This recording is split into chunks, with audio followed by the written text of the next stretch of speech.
It's raining cats and dogs. In the arms of an angel. We all know these words even without singing them.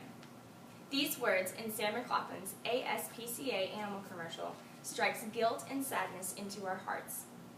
If you're like me, you quickly get up to find the remote to change the channel when this comes on. But we must ask ourselves, why do we change the channel? Why do we avoid these feelings of sadness? This is because we are evading an issue that we know is prominent in our Abilene community. But let me ask you, if you could change this feeling of guilt when you see this commercial, would you? There are ways that we can change, we can make a change for these animals that are very easy and doable. Just think, it's a Monday morning and you're walking to the bean. You can smell the clean, crisp morning air and the dew from the grass between your tacos.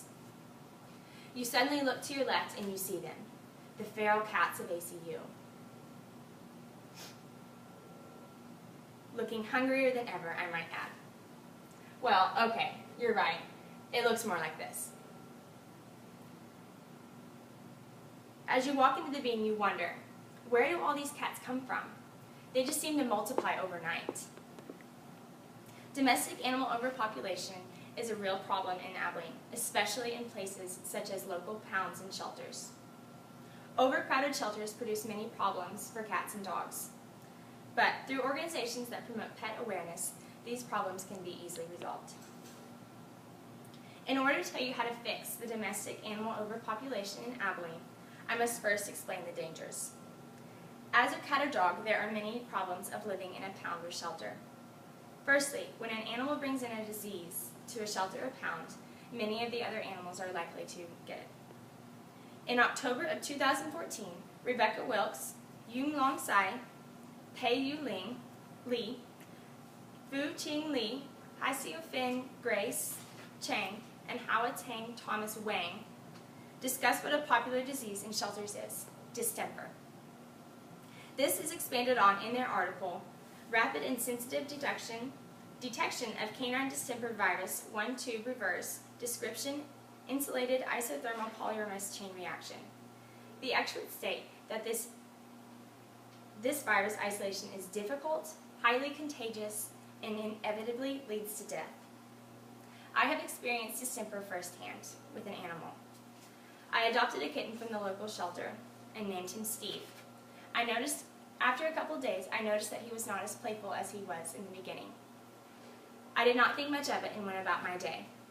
That night I came home and he was very stiff and could hardly breathe and blink. The next night we took him to the vet, and the vet told me that he had distemper. The vet also told me that distemper was rampant in the shelters of Abilene and that many were dying from this. Through my experience and research, I have found that this is not an uncommon occurrence. Many cats and dogs are put into a shelter only to contract illnesses and diseases, even with all the precautions that shelters take. Secondly, the diseases are also endangering the workers. This past year, a reporter named Jason Goodwin at K Texas did a story on a shelter dog that had rabies. The story explained that a puppy had been picked up and taken to the shelter, but then started showing signs of erratic behavior. The puppy was tested for rabies and was positive. 2 of the workers that work at the shelter also had to go through rabies vaccination because they were in contact with the animal. The puppy had to be put down. Thirdly, there is a limited amount of space that each shelter or pound can hold. With that being said, shelters must euthanize the older cats and dogs simply because there is not enough room for them. Because shelters are not required by law to keep records of the animals going in and out, it is hard to get trustworthy statistics of how many animals each year are euthanized. However, in 2013, American Humane Association surveyed 1,000 shelters to see the rates of euthanized animals. They found that 56% of dogs and 71% of cats enter animal shelters are euthanized. These are perfectly good pets that are put down for no other reason besides there is no space for them. There are not many attitudinal barriers concerning this topic except for the fact that many are not aware of this problem. On the discussion board, many of you stated that you did not know how big of a problem animal overpopulation was until you got to the ACU campus and saw the feral cats, or until you went to a local shelter and saw the overabundance of cats and dogs. As for structural barriers, there is one primary excuse, and that is money. Many people in Abilene take on the challenges of pet ownership without understanding financial means. Through 2015, unemployment rates are lower than they have been. Abilene has taken a hard hit the past few years, though. According to the United States Department of Labor, in April of this year, Abilene had all-time highs for unemployment in the months of June 2009 through October 2013.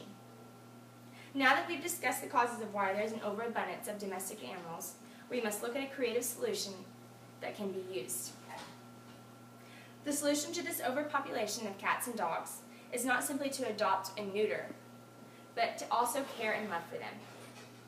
I have come up with an organization that is capable of promoting adoption, along with love and care that they need while they are not being adopted. This idea is called Party Pets. Remember during finals week how stressed out we all are and how ACU brings in the puppies?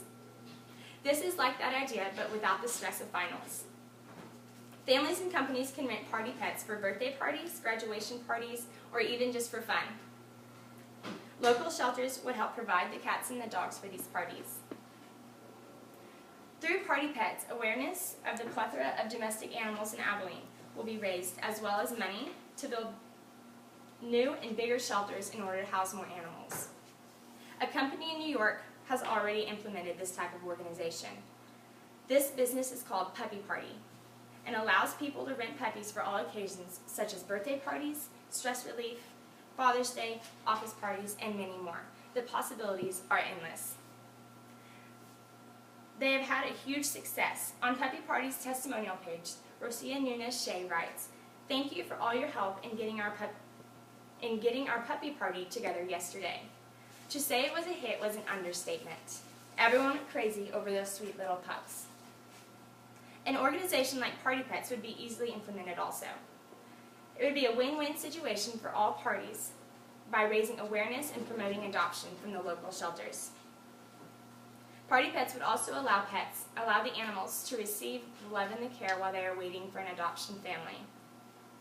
Many people would be in support of this type of organization because it is a way for families to adopt a pet for a day but not undergo the financial stress and the ultimate responsibility of ownership. It would also give shelters and pounds financial aid so they would be able to keep the animals for longer periods of time. Thus, taking more animals out of a shelter by promoting adoption would reduce diseases, illnesses, in addition to the number of animals being euthanized. According to Elisa Bowman's 2013 article called "The Adoption Option," the first two reasons why people do not adopt shelter pets is because 1, they do not know what they are getting into, and 2, they do not want badly behaved animals. You might be thinking, I'm just a college student. I don't have family or even a yard to adopt a pet. What does all this mean to me?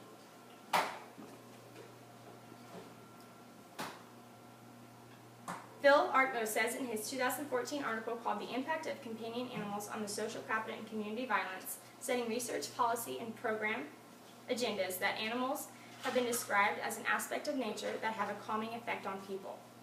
Arkmo's article was published in the Journal of Sociology and Social Welfare. So, during that crazy finals week, help yourself out and go rent a puppy. Now that we've established the problems and the solution, let's review the main points.